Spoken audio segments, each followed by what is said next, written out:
किन्नर चुड़ैल। गोरखपुर नाम का एक गांव हुआ करता था। उस गांव में ज्यादा लोग नहीं रहते थे। उस गांव में एक गर्भवती विधवा औरत रहती थी। उस औरत का नाम कमला था। कमला अपने घर में अकेली रहती थी। उसके पति की सारी जायदाद उसके नाम हो गई थी, पर सभी गांव वाले उस औरत को मनहूस औरत समझा करते थे और सभी उससे नफरत किया करते थे। एक बार कमला राशन की दुकान पर खाने का सामान खरीदने जाती है। भैया जी, जरा 1 किलो दाल चावल देना। अरे हाय हाय हाय हाय हाय हाय! अरे मनहूस औरत, मेरी दुकान में अपशुगन करवाने आ गई क्या? हैं? चल जा यहाँ से। मैं कुछ नहीं देने वाला हूँ तुझे। भाग भाग यहाँ से, चल जा, निकल।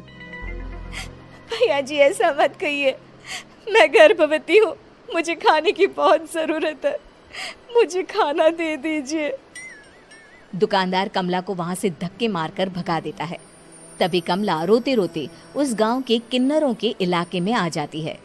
गांव वाले किन्नरों को उसी इलाके में रखा करते थे, क्योंकि वो लोग किन्नरों को पसंद नहीं करते थे और उनके इलाके में रहने से मना करते थे। तो किन्नरों ने उसी गांव में अपना एक इलाका बना लिया था। जब किन्नर लोग देखते हैं कि एक गर्भवती महिला रोते रोते उनके इलाके में आ गई है, तो सारे किन्नर कमला के पास जाकर उसका हाल पूछने लगते हैं। क्या हुआ बहन, तुम्हारी गर्भवती अवस्था में इतनी बुरी हालत कैसे? तुम रो क्यों रही हो? तुम डरो मत, हम तुम्हें कोई नुकसान नहीं पहुंचाएंगे। तुम शांत होकर सब बताओ कि हुआ क्या है। मैं कमला हूँ। मैं गांव के दूसरे इलाके से आई हूँ। 2 महीने पहले ही मेरे पति की मौत हुई है। मुझे गांव के लोग मनहूस मानते हैं, क्योंकि मैं विधवा हूँ और गर्भवती भी। वहाँ के लोग मुझे खाने के लिए कुछ बेचने के लिए भी तैयार नहीं, जिससे मेरा गुजारा नहीं हो रहा था। कोई बात नहीं कमला, हम तुम्हारा ख्याल रखेंगे। किन्नर लोग कमला को एक खाली घर में रहने के लिए जगह दे देते हैं और उसकी देखभाल भी करते हैं। कुछ ही महीने बाद कमला अपने बच्चे को जन्म देती है, पर अफसोस, कमला बच्चे को जन्म देते ही अपनी जान गंवा देती है। जब सब किन्नर बच्चे को देखते हैं तो बहुत खुश हो जाते हैं, क्योंकि वो बच्चा भी किन्नर ही था। कमला ने एक किन्नर बच्चे को जन्म दिया था। अब इस बच्चे की देखभाल कौन करेगा?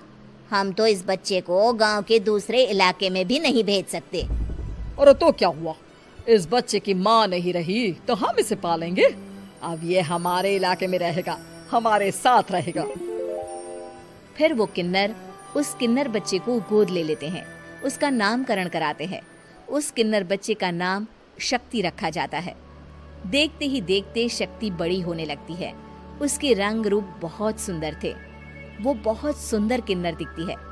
एक दिन शक्ति एक किन्नर से पूछती है, माँ जी सुनिए ना, ये गांव के दूसरे इलाके में भी तो लोग रहते हैं, तो हम वहाँ क्यों नहीं जाते?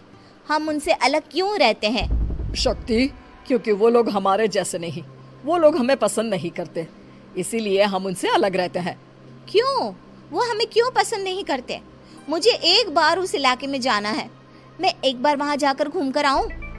शक्ति, खबरदार, जो तू उस इलाके में कभी भी गई तो अपनी जान नहीं गंवाना चाहती तो उस इलाके में कभी कदम भी नहीं रखेगी, समझी? इतना कहकर वो किन्नर वहां से चली जाती है। शक्ति उस किन्नर की बात सुनकर बहुत रोती है। माँ जी, ऐसा कैसे कह सकती है? उन्होंने इतनी सी बात के लिए मुझे इतना डांटा। अब तो मैं उस इलाके में जरूर जाऊंगी।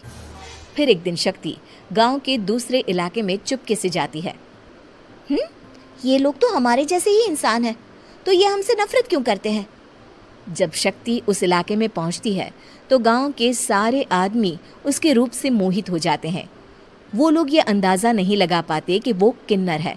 शक्ति की सुंदरता देखकर सारे गांव वाले उसकी तारीफ करने लगते हैं। तभी गांव का चक्कर लगाने गांव के जमींदार का बेटा हर्ष वहां पहुंचता है। हर्ष भी दिखने में बहुत सुंदर होता है। जब हर्ष ने शक्ति को देखा तो वो भी उससे मोहित हो गया, और जब शक्ति की नजर हर्ष पर पड़ी तो वो हर्ष को देखकर मोहित हो गई। आपको पहले कभी इस गांव में देखा नहीं। इस गांव में आप नए हैं क्या? जी नहीं, वो मैं बस। तभी शक्ति बोलते बोलते रुक जाती है और मन में सोचने लगती है, अगर मैंने इनको बता दिया कि मैं दूसरे इलाके से आई हूँ तो वो समझ जाएंगे कि मैं किन्नर हूँ, इसलिए मुझे इनसे झूठ ही बोलना पड़ेगा। शक्ति हर्ष को कहती है, जी हाँ, मैं इस गांव में नई आई हूँ, यहाँ अकेली रहती हूँ। वैसे आप कौन है? आप भी इसी गांव में रहते हैं? जी हाँ, मैं इस गांव के जमींदार का बेटा हूँ। आपको किसी भी चीज की जरूरत पड़े तो आप मुझे बता देना, मुझे अच्छा लगेगा। ऐसे ही शक्ति और हर्ष एक दूसरे से रोज मिलने लगते। वो दोनों अपने प्यार का इजहार करने एक दूसरे से मिलने जाते हैं। तभी शक्ति का पीछा करते करते एक किन्नर वहां आ जाती है। शक्ति, शक्ति, मैं तुमसे बहुत प्यार करता हूँ। मैं तुमसे शादी करना चाहता हूँ। क्या तुम मुझसे शादी करोगी? हाँ हर्ष, मैं तुमसे शादी करूँगी, पर मैं तुमको अपने बारे में एक सच्चाई बताना चाहती हूँ जो मैंने तुमसे छुपा कर रखी है। तभी उनके बीच में ही वो किन्नर आ जाती है। शक्ति, तेरी हिम्मत कैसे हुई ऐसा करने की? वो किन्नर शक्ति को खींचकर गांव के जमींदार के पास ले जाती है। हर्ष भी वहां शक्ति को बचाने के लिए पहुंच जाता है। जमींदार शक्ति और हर्ष के प्यार के बारे में सुनकर गुस्से में आ जाता है और शक्ति को गांव के बाहर निकालने की सजा देता है।